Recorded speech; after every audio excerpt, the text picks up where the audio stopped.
How parents can help kids deal with back-to-school anxiety. As a child, I used to feel really nervous about school. I remember standing in front of the class, my heart pounding, and the teacher asking me questions. But I've learned over the years that anxiety isn't just for adults. It affects kids too, and it's super common. In fact, nearly every child experiences some level of anxiety during back to school, even if they don't label it as a disorder. Before the pandemic, studies found that about 7% of children had anxiety disorders that made their daily lives harder. That's not to say all kids are anxious, but many struggle with feelings of worry or fear that don't always fit neatly into medical categories.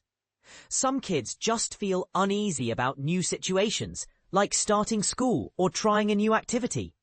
And while everyone feels nervous at times, the way we handle that nervousness can shape how we grow. Research shows that anxiety in kids spiked after the pandemic, partly because of lockdowns and disrupted routines. When kids were stuck indoors, they had fewer opportunities to interact with peers, which can heighten feelings of isolation. But even before the pandemic, anxiety was already a big issue for many children. Now, with more students returning to classrooms, the challenge is even bigger. As someone who's studied children's mental health for decades, I know that stability helps kids manage anxiety. Predictability, like a routine sleep schedule, consistent meal times, and familiar school routes, can create a sense of safety. In Louise Fitzhugh's novel, Harriet the Spy, Harriet's mum is shocked when she discovers her daughter always brings the same tomato sandwich to school. Harriet doesn't care about variety. She's perfectly fine with the same thing every day.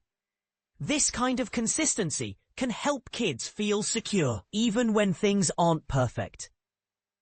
Anxiety will come back for many kids this fall, and it often mixes with other emotions like excitement or shyness. Here are some steps parents can take to ease their kids' worries and help them start the school year stronger. 1. Watch for signs of anxiety. Ask your kids how they're feeling about school and look for physical symptoms like headaches or stomach aches. Notice if they're constantly worrying about things like making friends or fearing lightning strikes. Be gentle with them. Sometimes anxiety is just a sign that they're trying to cope with something new. 2.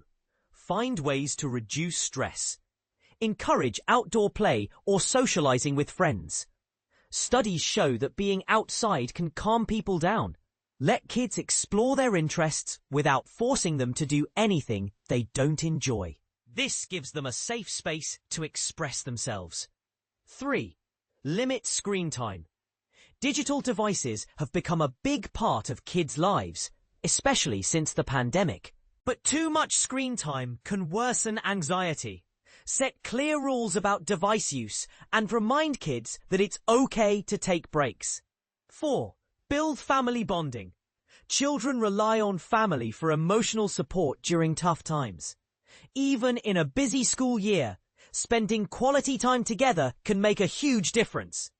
Simple activities like a walk in the park, dinner together, or playing a board game can help kids feel grounded.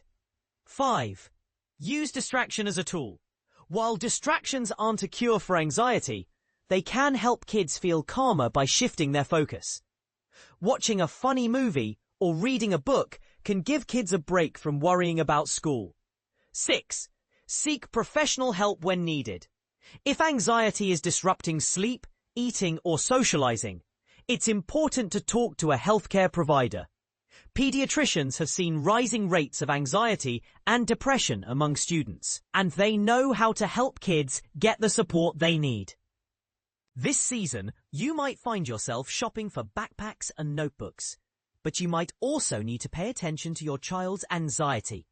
Small steps like staying calm, offering support, and creating a routine can make a big difference.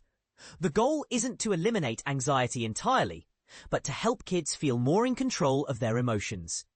This article was updated to replace outdated information. It's republished from The Conversation, https://theconversation.com, under a Creative Commons license. You're welcome to share this article online or in print, as long as you credit The Conversation and follow their republishing guidelines. Photos and graphics used in this article are licensed under the CC BY NC ND 4.0 license.